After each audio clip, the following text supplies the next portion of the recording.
Howdy, y'all. Welcome back to NRW. I'm your host today, Rob Medina, and I thank you very much for joining me here today because today I'm reviewing the movie, The Rodeo Thief. This is a film that's actually written and directed by Brett Bettman, who I've actually had on my show, You're So Cool with Rob Medina, not too long ago. And if you have not checked out that episode, I recommend you guys do check it out. I'll make sure I have the iCard for you guys to click on to check out that episode. In that conversation, he did share with me about how the idea for The Rodeo Thief sort of came to be from a conversation he had had with his wife, who had been previously married before. But in that conversation she had with Brett, she did tell him about a conversation she did have with her son, pretty much explaining to her son how she pretty much raised him to be a man, teach him how to throw a ball, paying for all the fees for him to be part of these rodeo competitions, among many other things as well too. And from that conversation that she had shared with him, he thought that is a very, very compelling conversation that should be put in a movie. And then hence that's how the idea of The Rodeo Thief sort of came to be along the way. And I'm going to say that I believe that this is probably his second best film that he's done that I've come across here so far. I would say right after 90 Feet from Home, which is another very good film that I do recommend you also check out. I'm not going to be continuing spoilers with this film because there's a major nod to one of his other films. And when you watch this film, you'll understand what I'm talking about. But of course, I'll be getting into my positives, my negatives, and then my rating. The story of The Rodeo Thief follows a man by the name of Boone Carson, who is an injured bull rider that's seen his best days in the rodeo, who works for an unforgiving loan shark who orders Boone to steal roping horses before he leaves the loan shark business for good. And that right there is the film in a nutshell. So now let's get into my positives.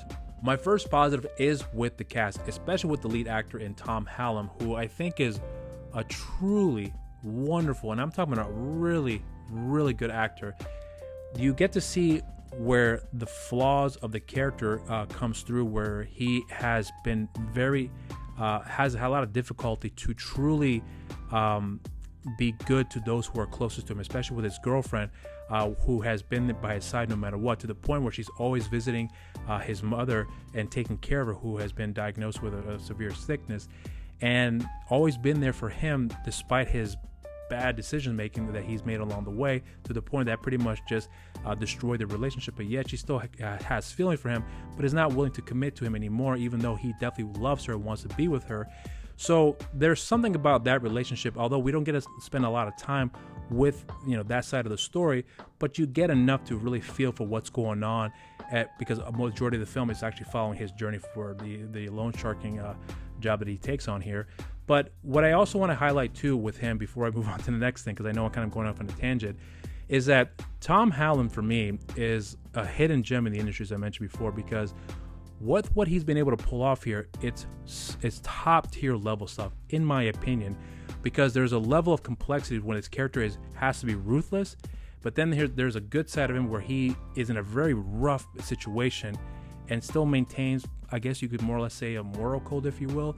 But you understand that the choices he's making are very tough decisions, and he's not willing to bend over backwards to allow anyone to escape with the debt that they owe, and is willing to go the extra mile, if you will, to send the message here to get their point across, and having to people understand you have a debt to pay, and if you don't pay it, there are consequences. And he's not afraid to go that far to send the message there. So he obviously has a very brutal side to him as well, but at the same time there's a very softness to him as well too, that we do get to see in this film, but I also see the flaws and the complexity with his character. So that's going to be the first thing I'm going to point out with my positive in Tom Hallam.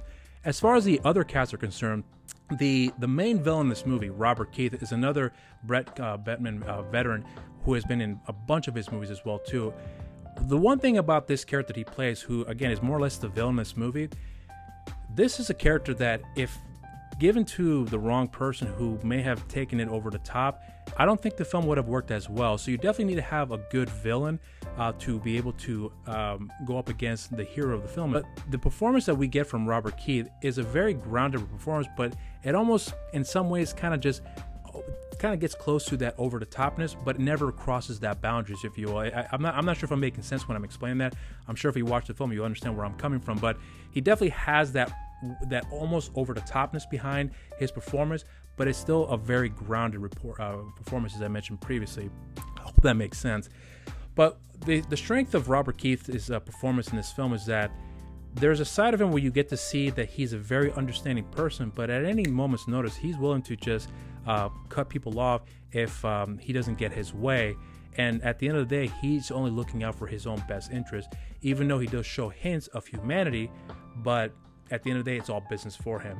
So there is something about that complexity about that character where I found interesting, but you just know that he's not someone that you're going to want to side with at all. So considering what happens at the end of the film, it makes a lot more sense that what the outcome was is justified, if you will, without really kind of getting to spoilers, even though I kind of sort of did at this point. But the one thing I want to point out about Robert as well is that to me, he's also another underrated actor where he really does have that over-the-top performance that he does very, very well, which I've seen a lot of in his other movies that he's worked with Brett, with the exception of the film Meteor, which I think he actually has as one of his best performances, which is a much more subdued performance, which is something that I appreciated to see that side of him, which he conveyed very effectively. Whereas in this film, it's kind of a little bit of both, but more leaning towards the over-the-topness, but he does so excellently in my opinion. The directing under Brett Bentman is one of the things I want to highlight too, because for me, Brett is one of those directors that does a really good job and just let the camera sit still and not have too many cuts and really just let the scene play itself out for you to really have the effects kick in as far as the consequences of the choices that some characters are making and the effects of some of the emotional beats that's supposed to have on you for you to really connect with the story. And this is also a very strong script as well too. You can definitely tell that he put a lot of his heart and soul into this film, considering some of the personal connection that he has with his family, infused with the story a bit here, and then creating a really wonderful narrative along the way to have the entertainment value behind it, but also to have the emotional beats that are required for you to really connect with the characters. Because as far as the acting department is concerned, and also the cinematography under Anthony Gutierrez is really phenomenal. But Brett Bentman is one of those directors that I think, if really given the opportunity as far as time, money, and resources, I really believe he can do some wonderful, wonderful things in making a really, really good film. Not to say that this movie is not good, it's very good, but to really showcase on a larger scale, I think if given the opportunity, this guy can really do some amazing things as well. But the other thing I want to highlight too, when it comes to the directing in this film, is that I also love the fact that he trusts the actors to really just do their thing. And from the conversation that I did have with Brett in the show, You're So Cool, that he has a lot of things going on at the same time when it comes to the amount of work that's involved with his production. So allowing people to do their thing and trusting that they're going to do their job, so that way everything can move rather smoothly.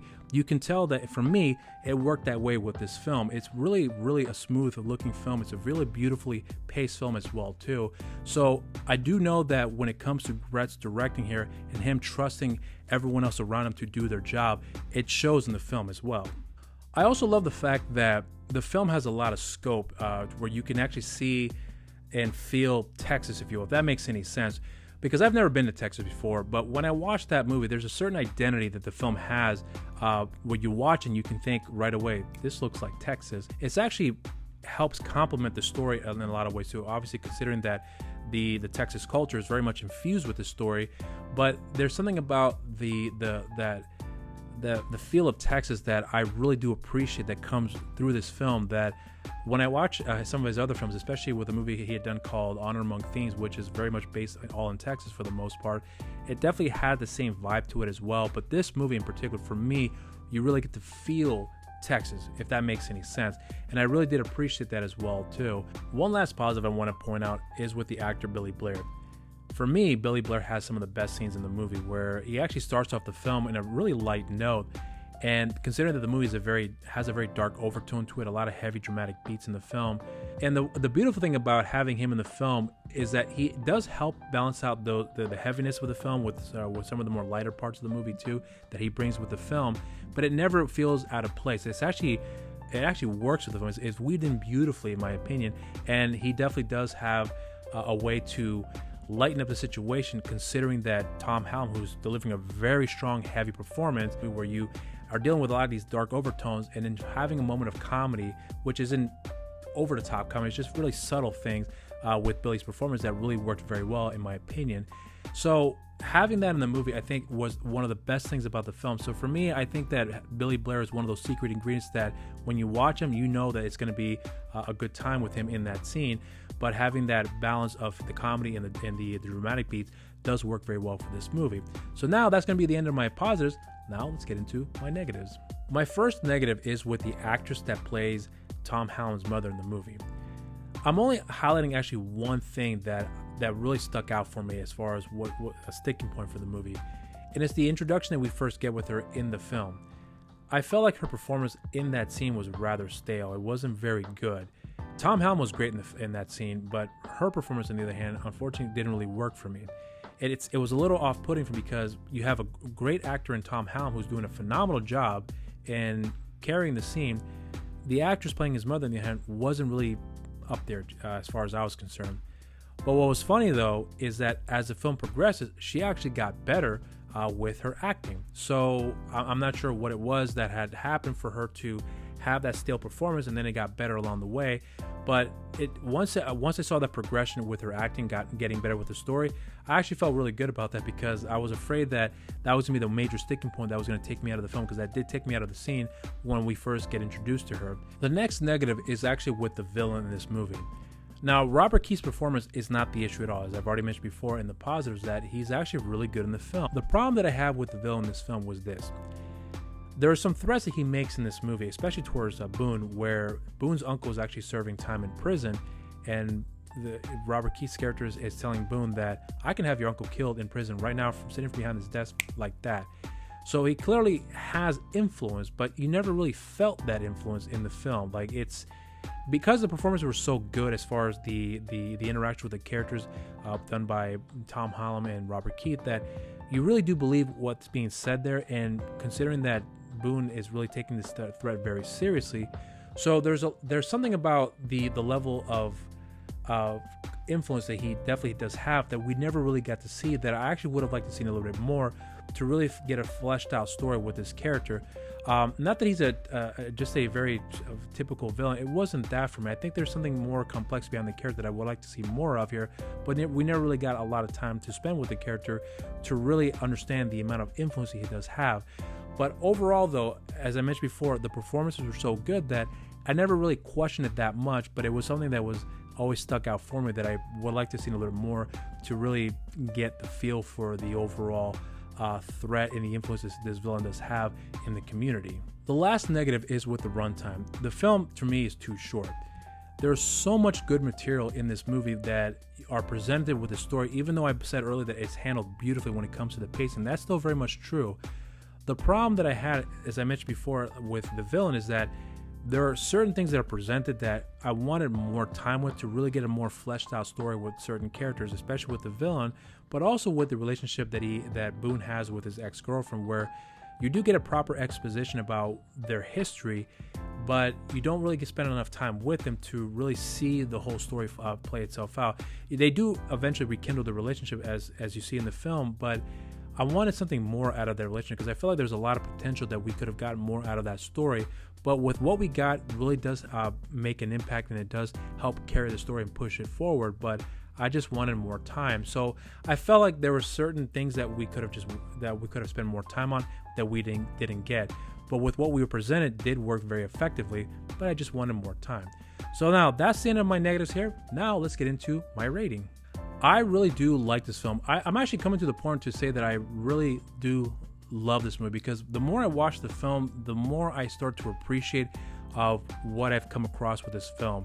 There's so much that I've taken away from this film as far as like the acting and the directing, the cinematography, among other things as well too, that many of which I did not mention at all just for the sake of spoilers. I just didn't get into it here. But there's so much about this film that I truly did connect with, that I just want more time. That's really my main thing with this film. I just wanted more time. So in a lot of ways, it's both positive and negative. But overall, for me, I think this is a fantastic movie. This is a film that I think a lot of people can get behind and really truly connect with the characters. And in my opinion, this is by far his second best film that he's done, right after 90 Feet from Home. So for me, I actually give this film a solid cheers. And those are my thoughts on the film. If you have seen the film, let me know what you guys think in the comment section down below. The film is available to watch for free on Tubi, on Amazon, IMDb TV if I'm not mistaken, on YouTube. So I'll make sure I have the links for you to check out the film in the description down below. And while you're down there, if you haven't done so already, subscribe to the channel. Make sure you share and like our videos and hit that notification bell while you're down there.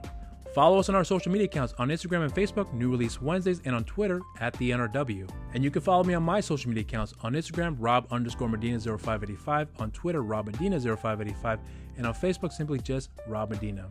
And I have a show on the channel called You're So Cool with Rob Medina, where my guest this week is the star of the film The Rodeo Thief, Tom Hallam.